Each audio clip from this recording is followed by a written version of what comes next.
मशहूर Islamic scholar और मुसलमानों के सीनियर कम्युनिटी लीडर मौलाना सज्जाद नौमानी साहब के एक बयान ने मुल्क हिंदुस्तान की सियासत को गर्म कर दिया है। मौलाना सज्जाद नौमानी साहब ने पिछले दिनों दिल्ली के एक न्यूज़ चैनल को इंटरव्यू देते हुए ये बताया है कि मौजूदा हालात के अंदर जिस तरीके से इंडिया अलायंस और विपक्षी पार्टियां मुसलमानों के मसाइल को इग्नोर कर रही है, उस पर अपने ज़बान पर ताले लगाई हुई है, उसके बाद मुसलमान ये सोचने पर मजबूर हो गया है कि तीसरा मुतबादल हमें पेश करना होगा, तीसरे मुतबादल की तरफ हमें जाना होगा।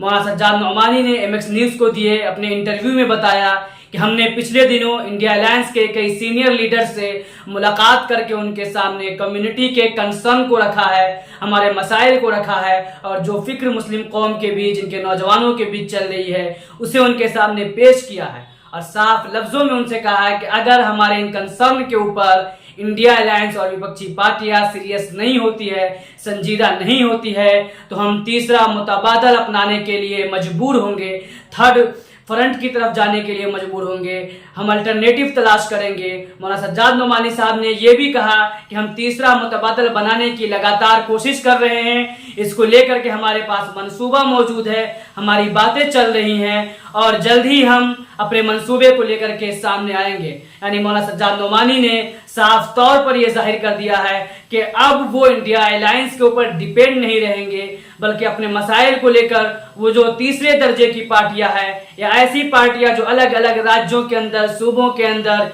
इंडिया अलायंस की पार्टियों का मुतबादल बनने की कोशिश कर रहे हैं, जैसे कि उत्तर प्रदेश के अंदर आज़ाद समाज पार्टी है, जैसे महाराष्ट्र के अंदर प्रकाश अंबेडकर की वंचित बहुजन आघाड़ी है, जैसे मजलिसे इत्तेहादुल मुस्लिमीन है, जैसे AIUDF है, जैसे social democratic party of India है और इसी तरीके से जो दूसरी छोटी छोटी पार्टियां अलग अलग राज्यों के अंदर एक्टिव है और उन राज्यों के अंदर, उन सूबों के अंदर कहीं ना कहीं पूरे तौर पर पूरे सूबे में पैर पसारने में कामयाब हो चुकी है। ऐसी पार्टियों को लेकर के वो थर्ड फ्रंट बनाने के ऊपर काम कर रहे हैं। ये खुला हुआ इशारा, खुली हुई चेतावनी है जो उन्होंने इंडिया अलायंस को दिया है और ये माना जा रहा है कि अगर इंडिया अलायंस ने इस चेतावनी पर गौर नहीं किया, उन्होंने कोई सीरियस डिस्कशन नहीं किया, कोई सीरियस और संजीदा फैसला नहीं लिया, तो आने वाले दिनों में जो असेंबली इलेक्शंस है, जिनमें दिल्ली का इलेक्शन है, जिनमें महाराष्ट्र का इलेक्शन है, हरियाणा और झारखंड का इलेक्शन है, जम्मू कश्मीर और बिहार का इलेक्शन है, उसके बाद फिर उत्तर प्रदेश और दीगर राज्यों का भी इलेक्शन है,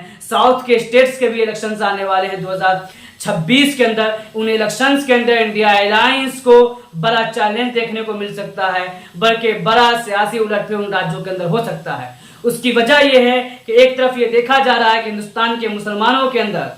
जो रीजनल पार्टियां हैं उसको लेकर और कांग्रेस को लेकर मुकम्मल तौर पर लगातार नाराजगी जाहिर होती रहती है, जैसा कि हमने 2024 के लोकसभा इलेक्शन में भी देखा कि वो मुसलमान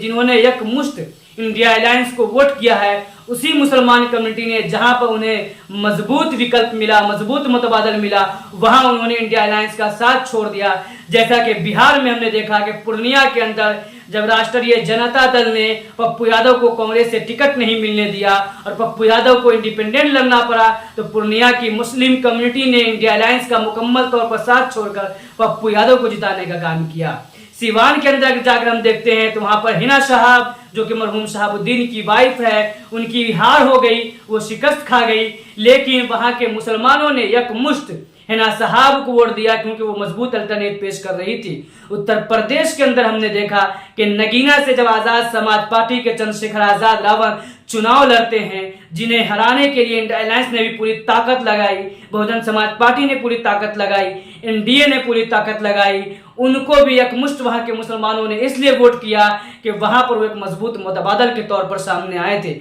अभी बिहार के अंदर जब बाई इलेक्शंस होते हैं, जिमनी इलेक्शंस होते हैं, तो पूर्णिया के रुपौली असेंबली में एक जब आजाद उम्मीदवार मजबूत तौर पर सामने आता है तो वहां के तमाम मुस्लिम कौम के लोग और दीगर पिछड़े और दलित तबकात के लोग इंडिया अलायंस का साथ छोड़ करके उस आजाद उम्मीदवार को जिताने का काम करते हैं। इसी तरीके से हमने देखा कि बिहार में प्रशांत किशोर का जनसुराज जब पैर फैलाने की कोशिश करता है तो उसको भी मुसलमानों की तरफ से बहुत ही बेहतरीन सपोर्ट देखने को मिल रहा है, जो उनके प्रोग्राम्स के अंदर, सेमिनार्स के अंदर नजर आ रहा है। इससे ये साफ जाहिर हो रहा है कि हिंदुस्तान का मुसलमान भी मुतबादल की तलाश में है। अब ऐसे में अगर मुसलमानों के वो लीडर्स जिनकी पकड़ मुसलमानों के अंदर गांव-गांव की सतह तक है, जिनकी पकड़ मसाजिद के अइम्मा के अंदर है, जिनकी पकड़ मदरसों के